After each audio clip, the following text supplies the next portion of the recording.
So hello guys, welcome to Metabolism Wallah NEET. Today is the 6th lecture of inorganic chemistry trick that will blow your mind. Today we will do all atomic radius possible in NEET and JEE syllabus. So let's start. Atomic radius. We have 4 types of atomic radius in our syllabus: covalent, van der Waals, metallic and ionic. In covalent radius you can see the atoms have intersected, and in the van der Waals radius you can see atoms have a gap in between, and in metallic radius you can see that the atoms have just touched. So if R is the actual radius of the atom, then it is more than the covalent radius, less than the van der Waals radius, and perfectly equal to the metallic radius of that atom. Now if we consider the ionic, we have 2 types of ionic radius. There is cationic radius and anionic radius.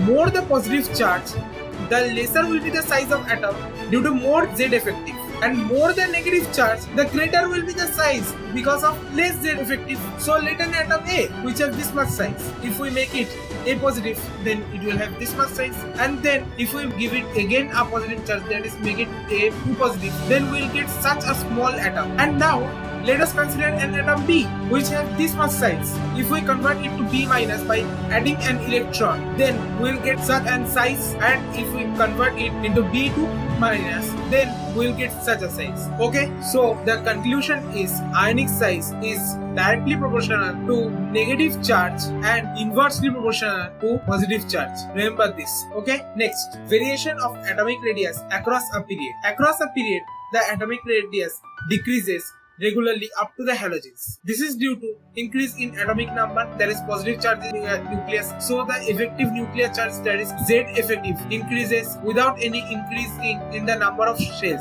This is why the atomic radius decreases. After halogen, in noble gases, the size increases rapid as the van der Waals radius is considered in. The size order of second period, neon will have the greatest size and fluorine will have the least, and the order will be like this. The size order of third period, here argon will have the greatest size and chlorine will have the least, like this. I am putting the size like this. Size order of D block across a peak. So the trick is the size decreases up to Fe due to increase in Z effective, and then remains same up to nickel due to pairing, and then increases due to decrease in Z effective.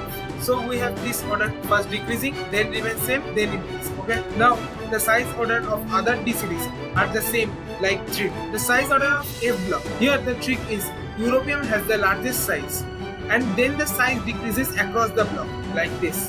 We have to arrange like this and then put the symbol like this. Okay. That if you don't believe in me, then go yourself and check NCERT class 12 part 1 D and F block chapter page number 236. But the size order of +3 ions of this element is very regular, like this, where La3 positive has the highest size and Lu3 positive has lowest size. Okay, the actinide sizes also decreases regularly, so you be important. Now down the group, the atomic number increases, but the number of shell also increases, so the atomic size will increase down the group. This order has discrepancy in group 13 and D block only. Group 13 is due to transition contraction, and D block due to lanthanide contraction. Okay, so most of the orders have been covered over here. And next, due to transition contraction, the size of gallium is less than the size of aluminum, so we'll transfer gallium from here to here like this, and then put the size like this. Done. And in D block, in groups other than group 3, the size increases, but due to lanthanide contraction, the size of 4D series is equal to that of 5D series. We do not talk about the 6D series because they are radioactive. Size order is like this. We have all the elements here and the orders are like this. Okay, done. Next, one interesting, if we compare the sizes of anion, then we will observe H- has a very large size which is comparable to I-. That is, I- is iodine minus, FClBr, H- and then I-. Okay, thanks for watching. You are the best. Next video will be on all density orders of inorganic chemistry. Thank you.